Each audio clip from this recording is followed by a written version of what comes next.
okay, you're saying something that's actually factually inaccurate Right. according to the narrative. Now, let's be real clear.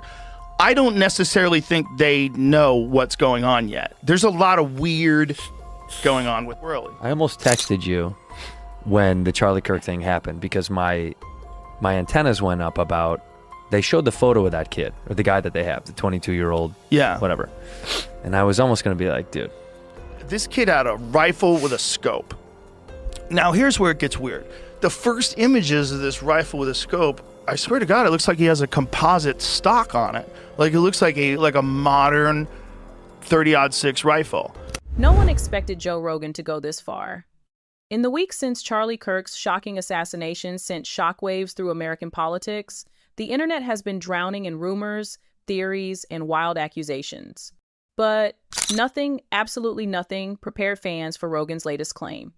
On a recent episode of his show, Rogan didn't just question the official story, he hinted at something far darker, suggesting that Kirk's own widow might somehow be connected to the tragedy.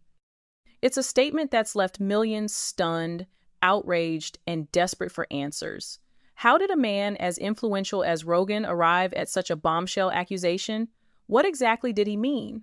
And is there anything at all to support the whispers that are now spreading like wildfire across social media? This isn't just another conspiracy theory. It's a moment that's tearing apart the line between speculation and defamation. And as we dig deeper into Rogan's words and the chaotic investigation surrounding Kirk's death, one thing is becoming clear. This story is far from over. First of all, there was that one guy who was the decoy. All right, so you got this guy who's an older guy who starts yelling out. Didn't he take his pants down? He took his pants down. This guy was at 9/11. He was at the Boston bombings. All the hits. He called in a fake bomb at another place. And then he did this at this thing.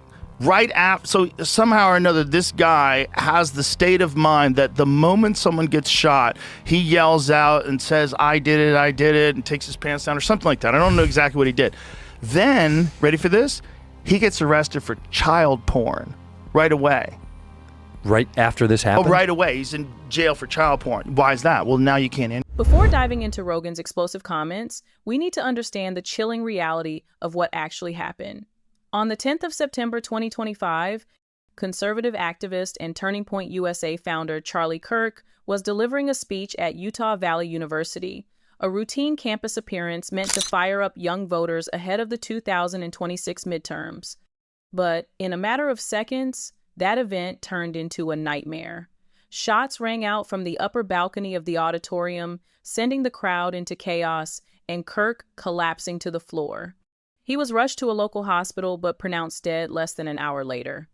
Authorities quickly detained a 27-year-old man named Tyler James Robinson, who they say was found near the scene with a high-powered rifle and ballistic gear.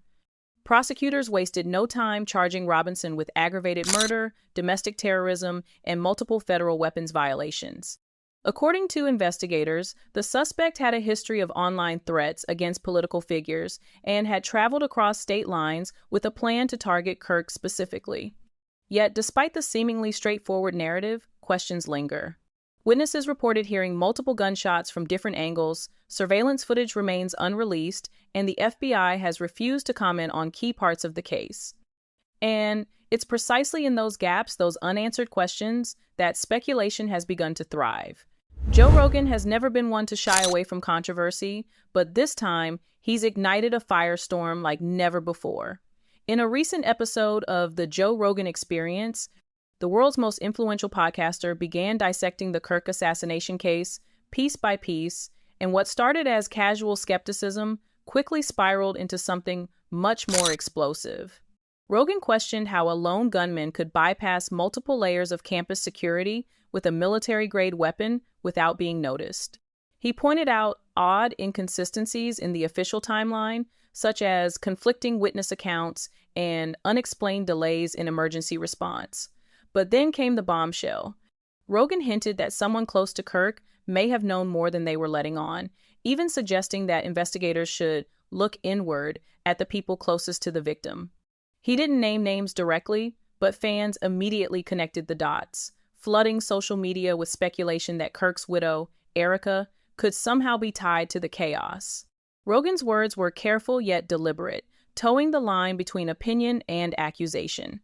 And while many dismissed his remarks as reckless conspiracy baiting, others argued that he was simply asking the hard questions no one else dared to ask.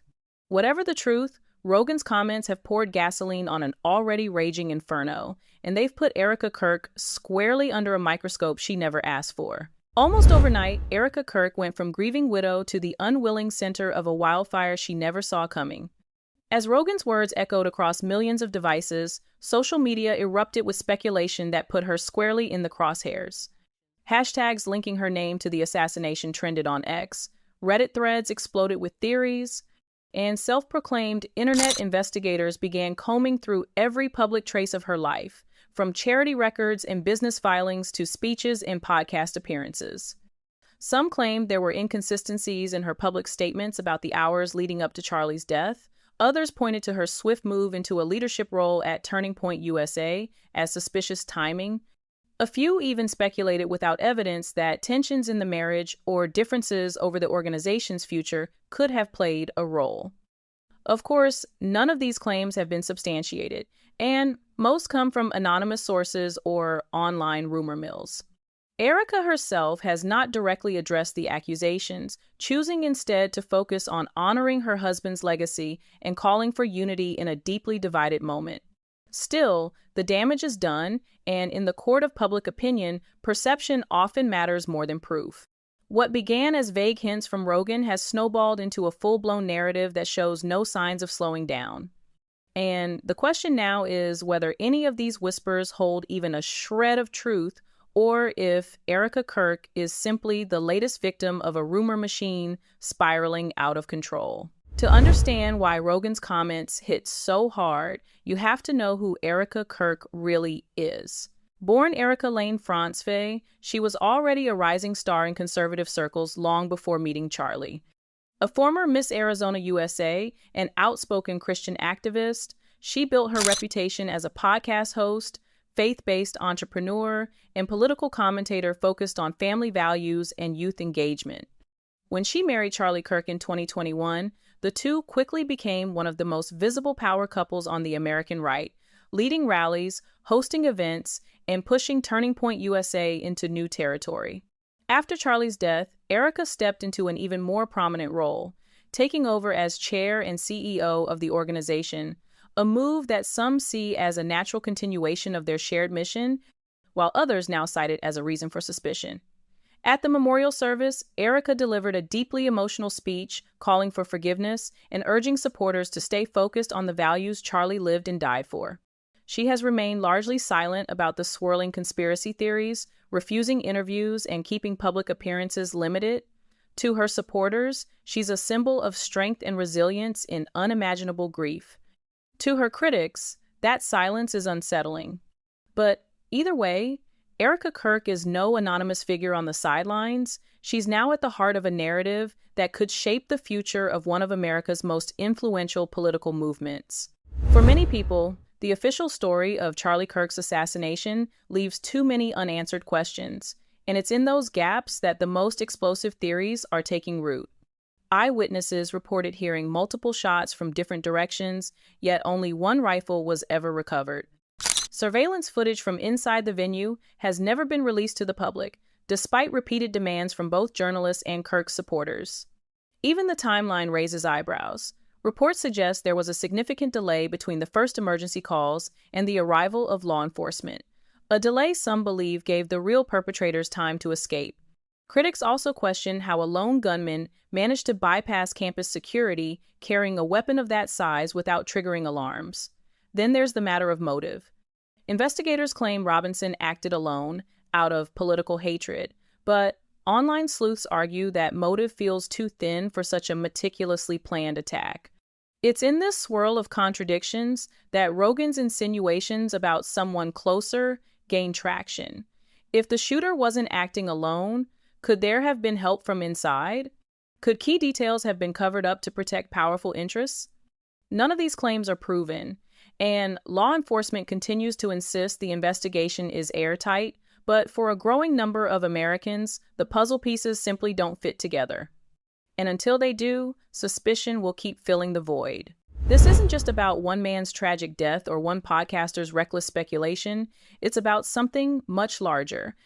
The firestorm surrounding Joe Rogan's comments and Erika Kirk's name exposes a dangerous reality about how narratives form in today's world.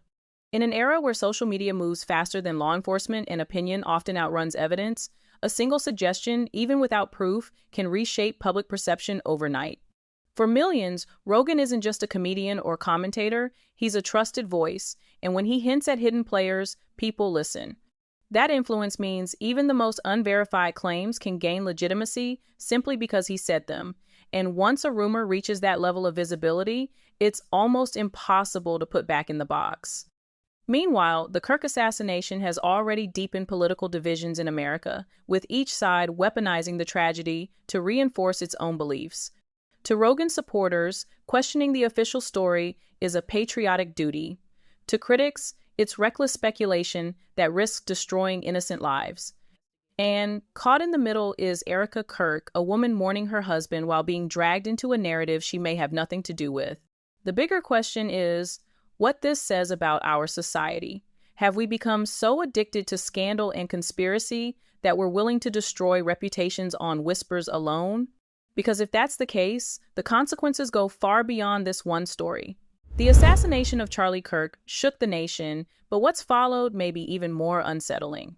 In the absence of clear answers, speculation has taken on a life of its own, and Joe Rogan's provocative words have poured fuel on that fire. Whether his comments were an earnest call to question the official story or an irresponsible leap into conspiracy, the result is the same. Erika Kirk now finds herself trapped in a storm she never created. As investigators press forward and the public demands the truth, one thing is undeniable: this story is far from resolved. Maybe Tyler James Robinson acted alone. Maybe there's more to the story than we've been told. Or maybe this tragedy has been twisted into yet another online spectacle where rumor outruns reality. What's certain is that the search for truth must continue grounded not in speculation, but in evidence.